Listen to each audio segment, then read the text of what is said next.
ओम हर हर महादेव। जय श्री कृष्णा। राधे राधे। आज मैं श्रावण मास के महा 5वां अध्याय आपको श्रवण कराने जा रही हूँ। कथा करने से पहले आपसे निवेदन करना चाहती हूँ कि आप यदि हमारे चैनल पर नए हैं तो कृपया करके लाइक करिए, सब्सक्राइब करिए, शेयर करिए, बेल आइकन को प्रेस कर दीजिए जिससे सारे नोटिफिकेशन आपके पास जाती है। ओम हर हर महादेव लिखना न भूलें। तो आइए कथा की ओर चलते हैं। शिव जी की पूजा श्रावण के महीने में बहुत ही महत्वपूर्ण मानी गई है। तो इसी के अनुसार श्रावण के महीने में व्रत अनुष्ठान, रविवार व्रत और शुकर्मा बीज की कथा है, तो उसको आप आज श्रवण करेंगे। ईश्वर बोले, हे सनत कुमार, करोड़ पार्थिलिंग के महात्म तथा पुण्य का वर्णन नहीं किया जा सकता। जब मात्र एक लिंग का महात्म नहीं कहा जा सकता तो हम करोड़ शिवलिंग के विषय में क्या कह सकते हैं। मनुष्य को चाहिए कि करोड़ शिवलिंग निर्माण असमर्थता में 1 लाख शिवलिंग निर्माण या 1000 शिवलिंग निर्माण, 100 शिवलिंग निर्माण करे तो उसके जीवन में घोर से घोर विपत्ति जो आ रही है सब टल जाती है। यहाँ तक कि एक लिंग बनाने से ही मेरी सनिधि मिल जाती है। खडाक्षर मंत्र से 16 उपचारों के द्वारा भक्ति पूर्वक मन से भगवान शिव की पूजा करनी चाहिए। ग्रह यज्ञ के साथ उद्यापन करना चाहिए, उसके बाद होम करना चाहिए और ब्राह्मणों को भोजन कराना चाहिए। हे सनत कुमार, इस अनुष्ठान को करने वाले की अकाल मृत्यु नहीं होती है। यह व्रत बांझपन को दूर करने वाला, सभी विपत्तियों का नाश करने वाला तथा सभी संपत्तियों की वृद्धि करने वाला है। मृत्यु के पश्चात वह मनुष्य कल्प पर्यंत मेरे समीप कैलाश वास करता है। जो मनुष्य श्रावण मास में पंचामृत से शिव जी का अभिषेक करता है वह सदा पंचामृत का पान करने वाला होता है। गोधन से संपन्न अत्यंत मधुर श्राम भाषण करने वाला तथा त्रिपुर के शत्रु भगवान शिव को प्रिय होता है। जो इस मास में अनुदान व्रत करने वाला होता है, भविष्यान ग्रहण करने वाला होता है, वह ब्रीही आदि सभी प्रकार के धान्यों को अक्षय निधि स्वरूप हो जाता है। पत्तल पर भोजन करने वाला श्रेष्ठ मनुष्य सुवर्ण पात्र में भोजन करने वाला तथा शाक को त्याग करने से शाक करता हो जाता है। श्रावण मास में केवल भूमि पर सोने वाला कैलाश में निवास करता है। इस मास में एक ही दिन प्रातः स्नान करने से मनुष्य को 1 वर्ष स्नान करने का फल प्राप्त मिलता है। इस मास में जितेंद्रिय होने से इंद्रिय बल प्राप्त हो जाता है। इस मास में स्फटिक, पाषाण, मृत्तिका, मरकत, मणि, विष्ट, मीठी धातु, चंदन, नवनीत आदि से निर्मित अथवा अन्य किसी भी शिवलिंग में, साथ ही किसी स्वयं अभिभूत न हुए लिंग न श्रेष्ठ पूजा करने वाला मनुष्य सैकड़ों ब्रह्म हत्या को मोक्ष कर डालता है।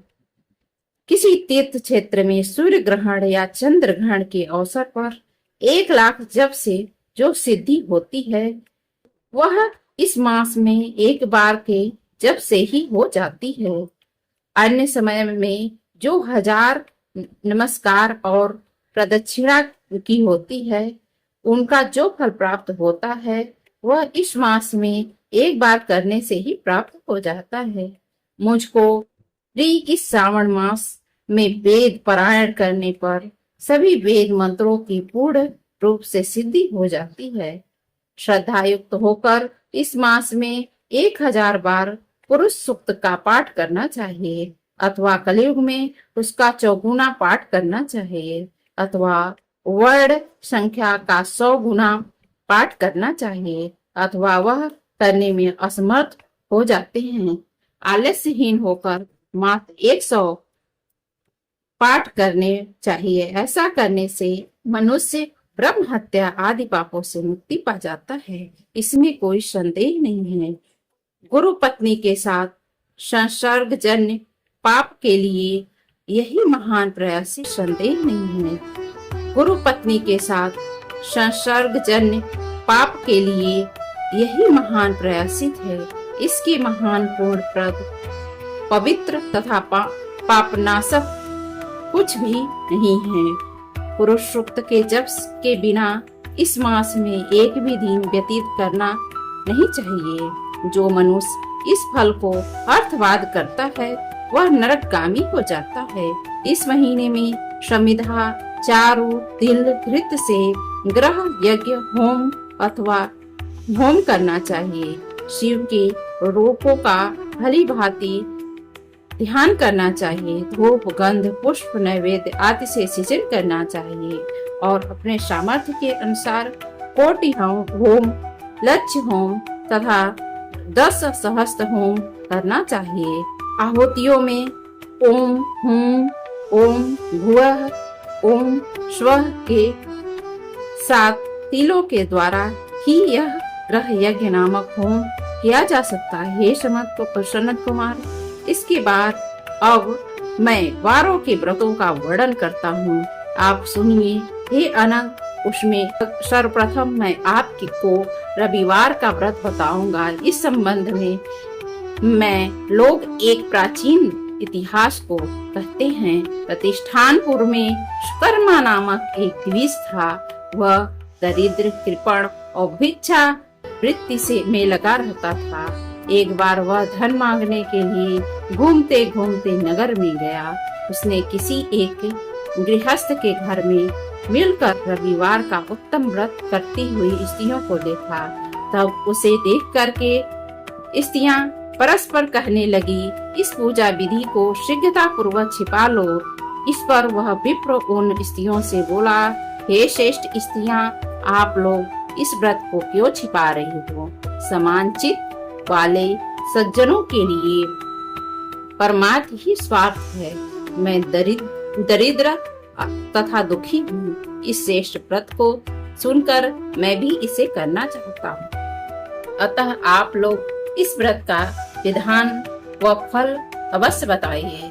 स्त्रियां बोली, हे द्विज, इस व्रत के करने में आप उन्मान तथा प्रमाद करने अथवा भूल जाएंगे अथवा इसके प्रति भक्ति या अनावस्था रखने लगेंगे। अतः आपको यह व्रत कैसे बताऊं? उनकी यह बात सुन करके उसमें से एक प्रौढ़ स्त्री बोली। वह उस ब्राह्मण से व्रत तथा व्रत की विधि बताने लगी।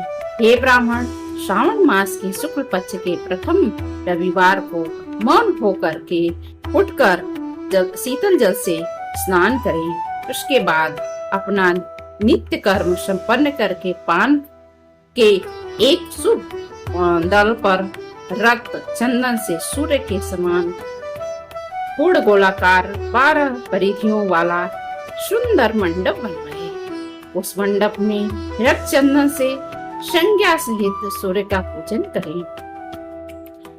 उसके बाद घुटनों के बल भूमि पर झुककर 12 मंडलों पर अलग अलग रक्त चंदन तथा जपा कुसुम से मिश्रित अर्ध भक्ति श्रद्धा भक्ति पूर्वक सूर्य को विधिवत प्रदान करें।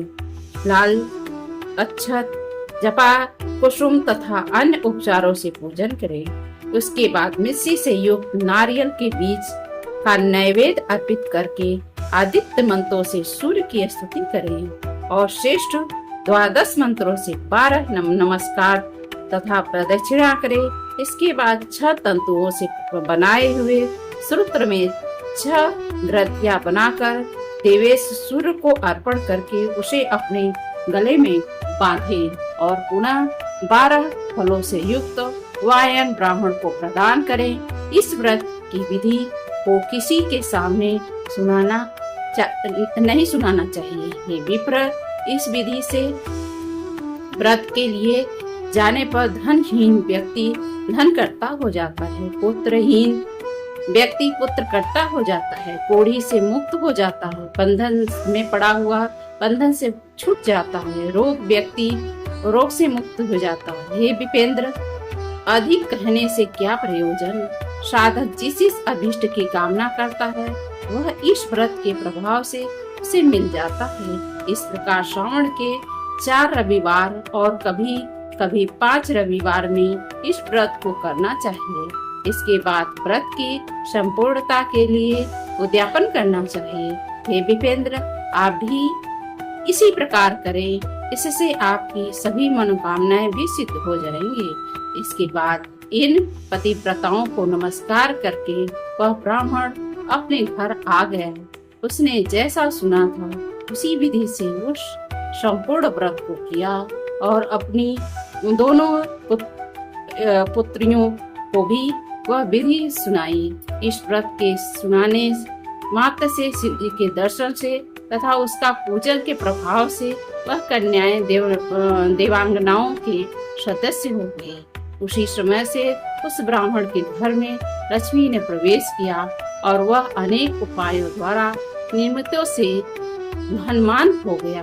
किसी दिन उस नगर के राजा ने ब्राह्मण के घर से होकर के राजमार्ग से जाते समय खिड़की में कड़ी उन दोनों सुंदर तथा अनुपमेय कन्याओं को देख लिया। तीनों लोकों में कमल, चंद्रमा आदि से भी सुंदर वस्तुएं और उन्हें वे दोनों कन्याएं अपने शरीर के अवयवों से तिरस्कृत कर रही थी।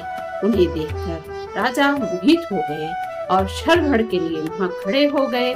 ब्राह्मण को शीघ्र बुलाकर उन्होंने दोनों कन्याओं को मांग लिया तथा उस ब्राह्मण ने भी हर्षित होकर दोनों कन्याएं राजा को प्रदान कर दी।